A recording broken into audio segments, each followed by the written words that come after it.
Hi and welcome, my name is Emily. In this video I will be creating 3 cards using this stencil pack from Trinity stamps. This contains 2 large stencils that measures 6 by 9, and you can see that it has the etching for the previous layer, so they are really easy to line up with each other. And you can see that the second one has the same thing but with the leaves here, so you can use either one first and it's super easy to line up again. And I will show you how you can use these and create both a slimline card as well as a standard A2 size card. So I really like this size of stencil just because it's so versatile and you can use it in so many ways. You can see here I started off by just coloring in the leaves in a couple of different shades of green and teal, and I use my distress inks here, my regular distress inks I should say, and then I use a combination of candied apple and spun sugar. And you can see the result here. You can see how easy they were to line up again when I did my little mistake there. So here you can see the finished result with both the layers. I will create a second one when I have all my supplies out, and for this one I will actually do some heat embossing. So I prepped my Nina cardstock here with some anti-static powder, and then I went in with my distress embossing ink here. And I'm using a combination of just pressing my ink pad against the surface as well as using my ink dauber there, or inking tool I should say.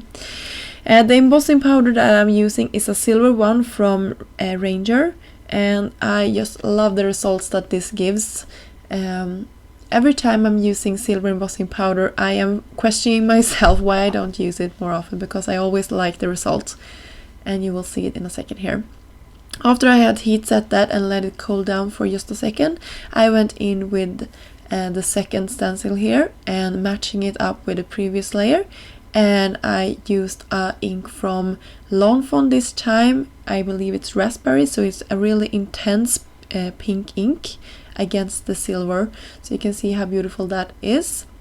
I used a new die that embosses the edge for the slimline version as well as the A2 size version. Trinity Stamps has them in both formats, and you can find them listed down below if you're interested. By the way, everything I'm using today will be listed down below, so it will be easy to find.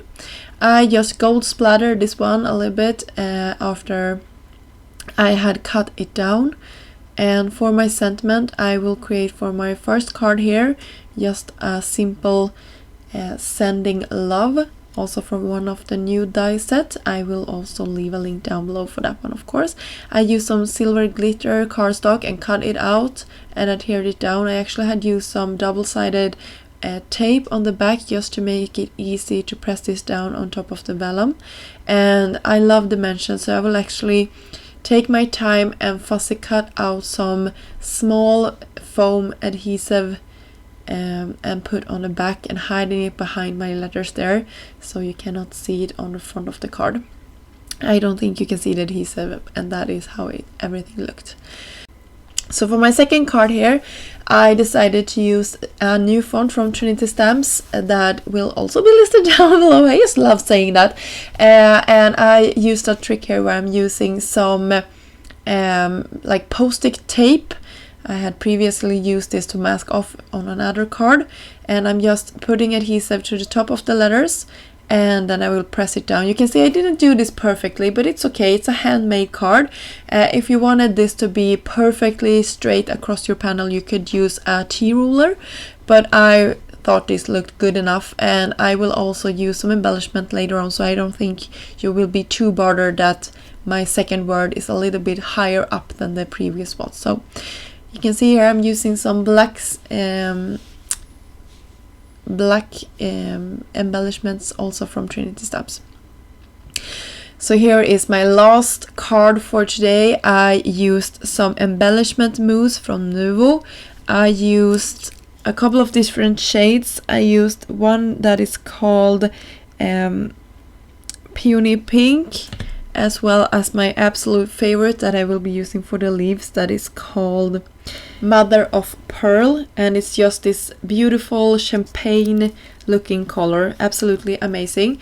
And I have had my embellishment mousse for quite some time, so mine had been drying out, and I have actually resurrected this one previously. So I just like to take some clean water and just spritzing that into my mousse. I don't know if this is something I can recommend. I have done it and it has worked for me, but you probably should like be careful with your products. So, but it has been working for me, and I'm really glad that I could save this one and keep using it because it's so beautiful. Look at this. You will see a close-up in a second here. So I had some leftovers from a previous project. I just wanted to share with you that I am using every tiny bit of my specialty papers here, and I actually created that myself just with some foil and some double-sided tape. And then I cut the letters out saying love you, and then I raised it up as I did in my previous project. I also used some dimension to my panel here, and that finished our third and final card off. I hope you liked all of these projects featuring this beautiful Bed of Roses stencil set from Trinity Stamps. As I said many times in this video, all the links are listed down below. And if you want even more inspiration on these products, you can also visit the Instagram, the Facebook, and of course the blog over at Trinity Stamps. Until next time, I hope you have a great day. Bye!